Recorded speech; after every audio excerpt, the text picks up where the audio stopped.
We've been talking about here on Wednesday evenings about worship. And we've come to lesson number 4 in this series. And we want to talk about the Sabbath. Now, whenever we look across the world in different religious thinking, we find that confusion exists among many as what is the meaning of the Sabbath today. Some feel that they are worshiping on the Sabbath, the seventh day of the week, and they come together on a Saturday, what we call Saturday. Others believe that the Sabbath should be observed, but yet we also need to observe the first day of the week, which is the Lord's Day. Now, when we think about the word Sabbath, it does denote the seven. It denotes the seventh day. We come together on Sunday. And we do that because Jesus rose from the grave on the first day of the week, on a Sunday. There's a lot of different views that people have today. There's even the confusion that many say that we meet on the Christian Sabbath. Well, when you look at the wording in the Bible, the Sabbath is 7, it's not 1. And I was going to go back and look and remind myself what the Hebrew word was for 1, so if any of y'all know it, just tell me. I didn't go look, I'm sorry, I was going to do that. It's not the first day of the week. So we need to come to an understanding of what the Bible teaches concerning the Sabbath. And that's the key with everything, is what does the inspired Word of God teach us concerning all these things that people are so confused about. Well, let's look tonight that the Sabbath was for Israel. Shortly after the Exodus from Egypt, God instituted the Sabbath for the Israelites, His chosen people. They were under the old law. They were given the old law there at Mount Sinai. And in that, they received the commandment to come together on the Sabbath, and it being a special day for these individuals. We look at Exodus chapter 16 and verse 22. And it says, now on the 6th day, they gathered twice as much bread, 2 omers for each one, when all the leaders of the congregation came and told Moses. And he said to him, this is what the Lord meant. Tomorrow is a Sabbath observance, a holy Sabbath to the Lord. Bake what you will bake, and boil what you will boil, and all that is left over put aside to be kept until morning. Now, I encourage you to go back and read all this section here in the book of Exodus about them coming into the promise, or into the wilderness actually, and receiving all of these things that God desired them to do. One of the key things here was, and he notes here, this is what the Lord meant. Gather everything that you need on a Friday, what we call Friday, and make sure you have enough taken care of that you will be okay for the holy Sabbath. And holy denotes the idea of being set apart. It's a special day for a special reason. The commandment to keep the Sabbath was one of those 10 commandments that we saw brought down from Mount Sinai. In Exodus chapter 20, going down to verse 8, it says, remember the Sabbath day and keep it holy. Now, this doesn't denote every fourth seventh day. It doesn't denote 3 times a year on the seventh day, but it denotes every Sabbath day to be holy. Now look at verse 9. 6 days you shall labor and do all your work. But the seventh day is the Sabbath of the Lord your God. In it you shall not do any work, you or your sons or your daughter or your male or female servants or your cattle or your sojourners who stay with you. For in the 6 days the Lord made the heavens and the earth, the sea and all that is in them, and rested on the seventh day. Therefore the Lord blessed the Sabbath day and made it holy. You know, one of the key factors is that we all need rest. We do. We need a day off ever so often. And even the children of Israel needed a day off. And God, after creating everything in the world over there in Genesis chapter 1, He took the seventh day as a day of rest. Now that's kind of the premise of this command, is that we all need rest. Now, in our world today, how many people really take a day of rest? Think about it. How many take a day of rest? Not very many. I would suspect most people are doing something 7 days a week, and a lot of times many hours. And our society, has moved to the point that if there's nothing scheduled, they'll schedule something. They'll always set something else up. But this is one of the 10 Commandments, the essence of the teachings of the law of Moses. Now, God has not required its observation, as some suppose, from that time of creation. This was not something they were doing previous to this, and that's a key. That's a key in understanding the holy Sabbath. Previous to this, from creation forward, it does not command that there be a holy Sabbath for the people. Yet we find that example with God there in Genesis.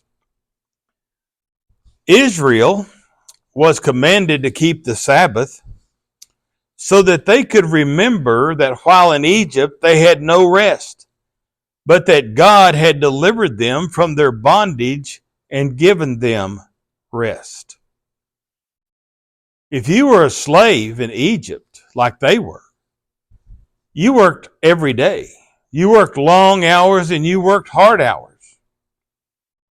And I would suggest that many times individuals who fall into the grip of slavery, there's no days off. There's no rest days. There's no days to kind of kick back and do whatever you desire, much less what is set forth within a holy Sabbath.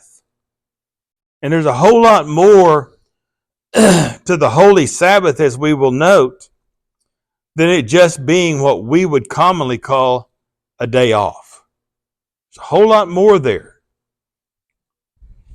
In Deuteronomy chapter 5, going down to verse 15, it says, "You shall remember that you were a slave in the land of Egypt, and the Lord your God brought you out of there by a mighty hand and by an outstretched arm.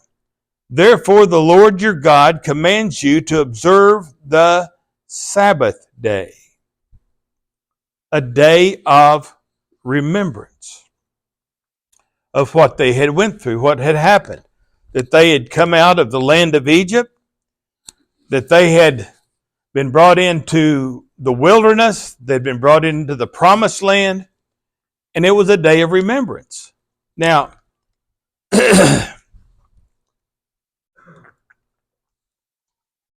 what is the Lord's Day? First day of the week. It's a day of remembrance. It's a day of the remembrance that Jesus Christ rose from the dead. And what do we do every Lord's Day? We remember him by partaking of the communion.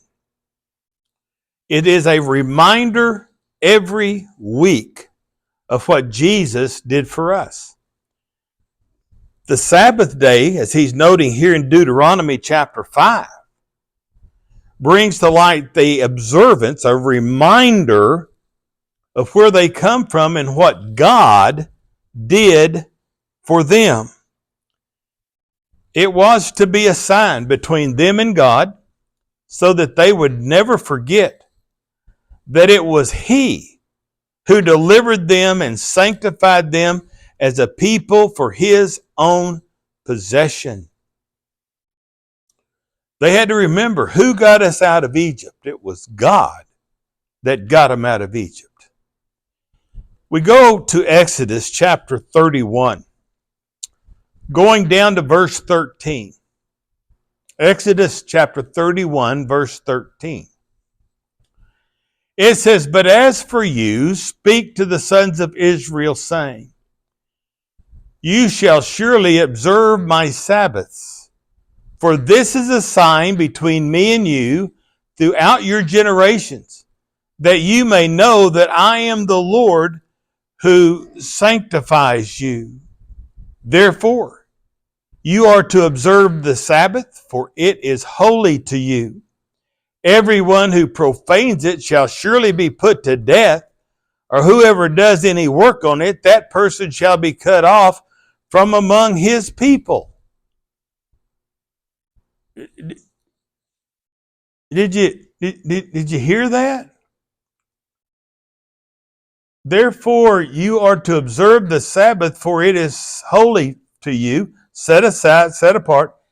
Everyone who profanes it shall surely be put to death, for whoever does any work on it, that person shall be cut off from among his people. That's kind of harsh, isn't it?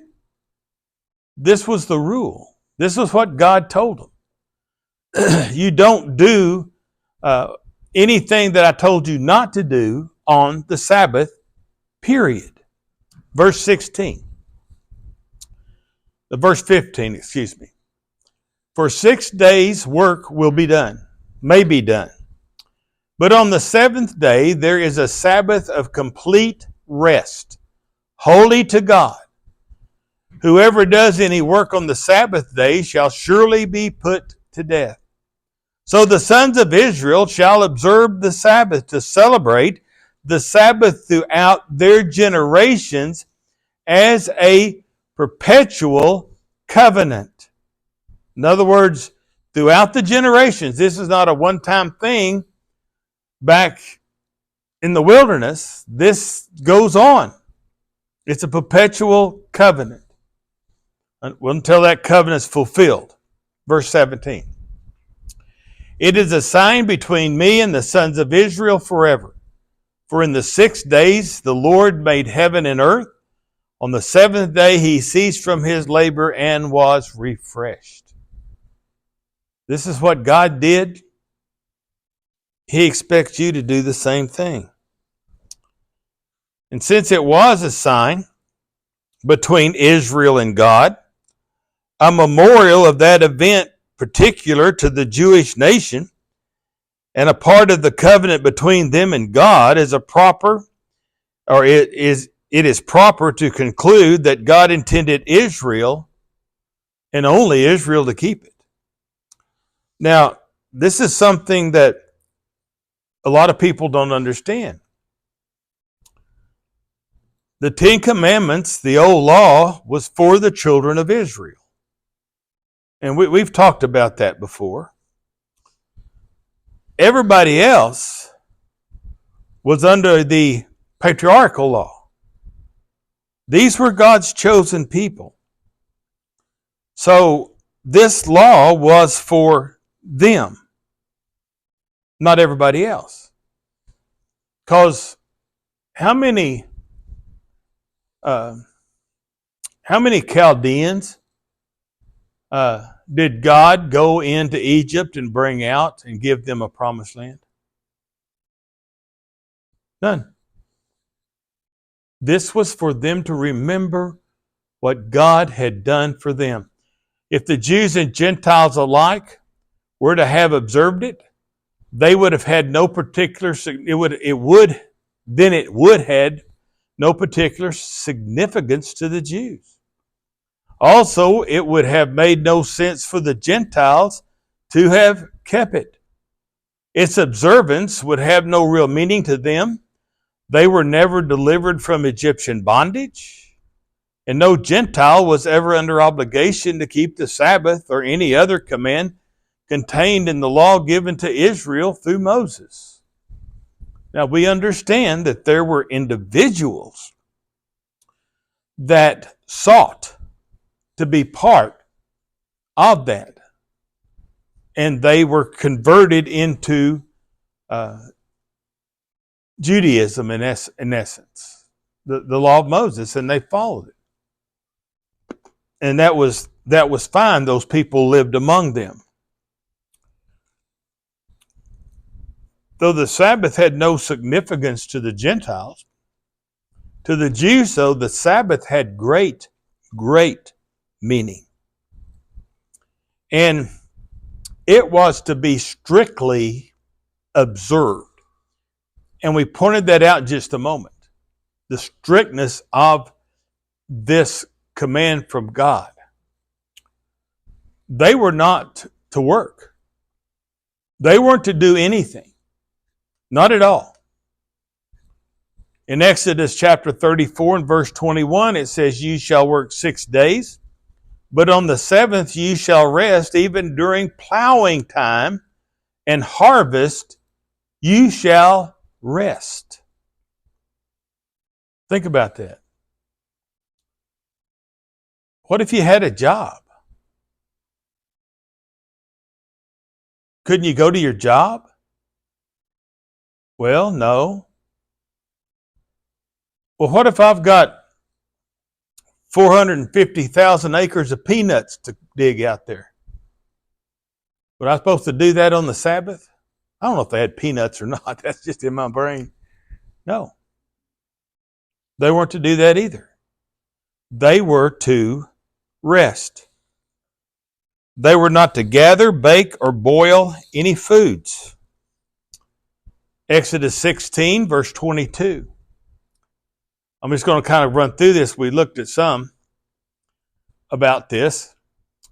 It says, "Now on the 6th day they gathered twice as much bread, 2 omers for each one, when all the leaders of the congregation came and told Moses. And he said to them, 'This is what the Lord meant. Tomorrow on the Sabbath observance, the holy Sabbath to the Lord, bake what you will bake, boil what you will boil, and all that is left over put aside to be kept until morning.' So they put it aside till morning, as Moses had ordered, and it did not become foul, nor was there any worm in it. Moses said, 'Eat it today, for today is the Sabbath to the Lord. Today you will not find it in the field. 6 days you shall gather, but on the 7th day, the Sabbath, there will be none.'" In essence, whatever you're going to eat on Saturday, you have to prepare it on Friday. And if you don't prepare it on Friday, you don't have anything to eat on Saturday. Very, very strict about this thing.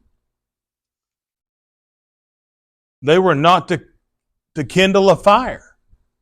Exodus 35, beginning in verse 1.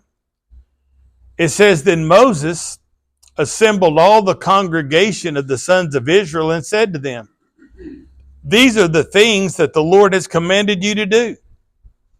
For 6 days' work may be done, but on the 7th day you shall have a holy day, a Sabbath of complete rest to the Lord. Whoever does any work on it shall be put to death. You shall not kindle a fire in any of your dwellings on the Sabbath day. Now, I understand the word kindle denotes starting a fire. You better have it all ready to go on Friday night before the Sabbath. No sticks could be gathered for the fire on the Sabbath. You better have everything laid in, because there's not going to be going out and gathering sticks on the Sabbath. Exodus 16, starting in verse 32. Then Moses said, "This is what the Lord has commanded. Let an omerful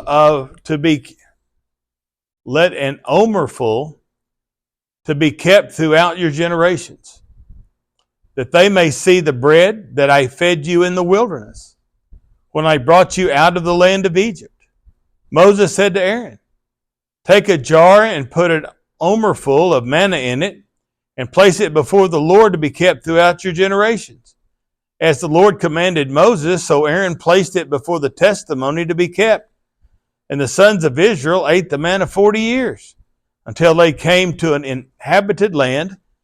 They ate the manna until they came to the border of the land of Canaan. They weren't to go out and to gather anything. They couldn't run down to the Dollar General if they forgot to get whatever it was they needed to get. It was what you had right there and right then. They were not to buy or sell on the Sabbath day. Going over to Nehemiah chapter 13 and verse 15, it says, "In those days I saw in Judah some who were treading wine presses on the Sabbath, and bringing in sacks of grain, and loading them on donkeys, as well as wine, grapes, figs, and all kinds of loads. And they brought them into Jerusalem on the Sabbath day. So I admonished them on the day they sold food." Well, here was the problem. They were told not to do that, but they were doing it anyway. Could we say that the almighty shekel was getting the best of them? So they were working on the Sabbath. Look at verse 16. Nehemiah 13.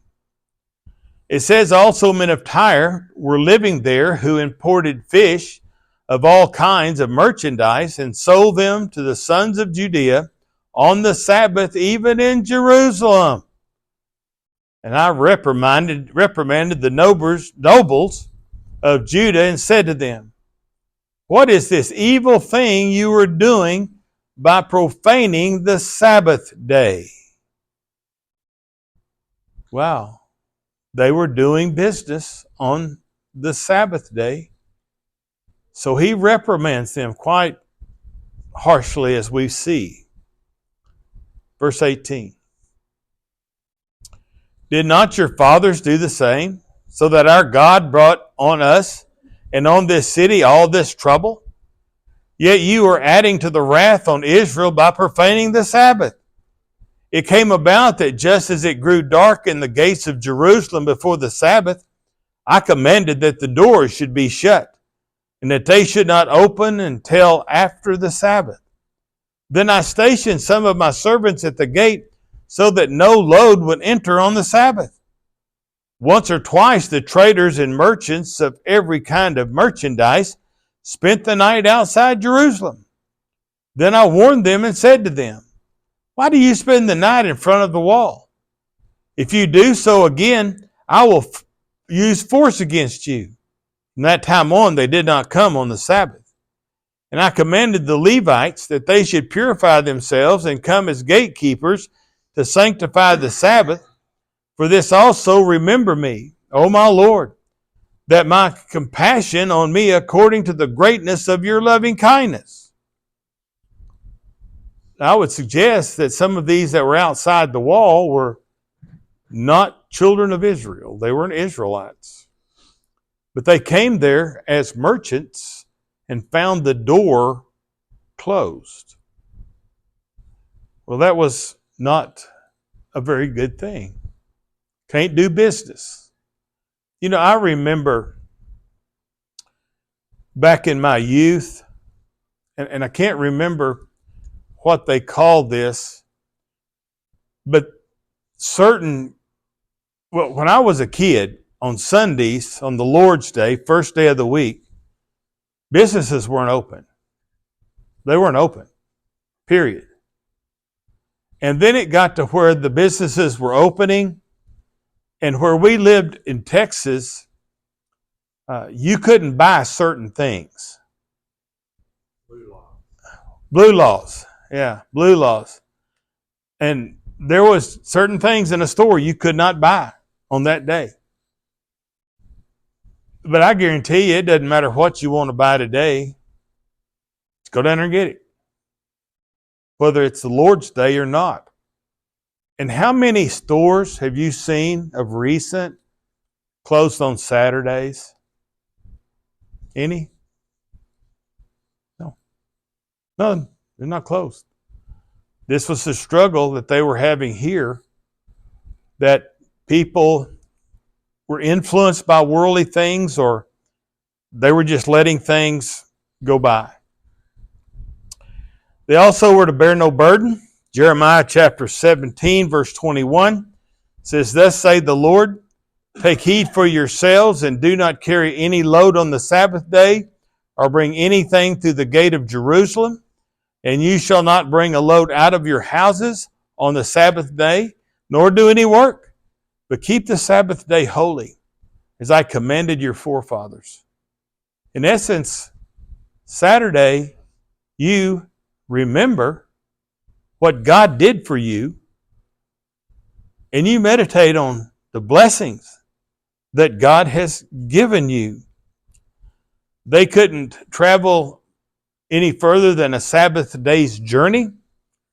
Matthew 24:20 says, "But pray that your flight will not be in the winter or on a Sabbath." You could only go so far on the Sabbath. There was to be a holy convocation. Leviticus 23:3. "For 6 days work may be done, but on the seventh day is a Sabbath of complete rest, a holy convocation. You shall not do any work. It is the Sabbath to the Lord in all your dwellings." The priests were to offer 2 lambs on the first year without spot and blemish, and 2/10 of an ephah of flour mingled with oil. In Numbers chapter 28 and verse 9, it says, "Then on the Sabbath day," now this was a set apart type thing. I don't know the word to use. "Then on the Sabbath day, 2 male lambs, 1 year old without defect, and 2/10 of an ephah of fine flour, mixed with oil as a grain offering, and its drink offering. This is the burnt offering of every Sabbath, in addition to the continual burnt offering and its drink offering." This is all he could do on the Sabbath. And that was, in essence, remembering God. It's interesting to note that none of those who would bind the observance on the Sabbath today even keeps those commandments. Think about that.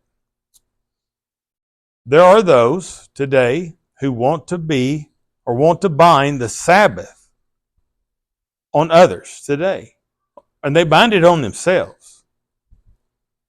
But they're out and about doing whatever they need to do, and they're probably cooking. I don't know. I ain't been to their house, but they're probably cooking and eating and doing all kinds of things.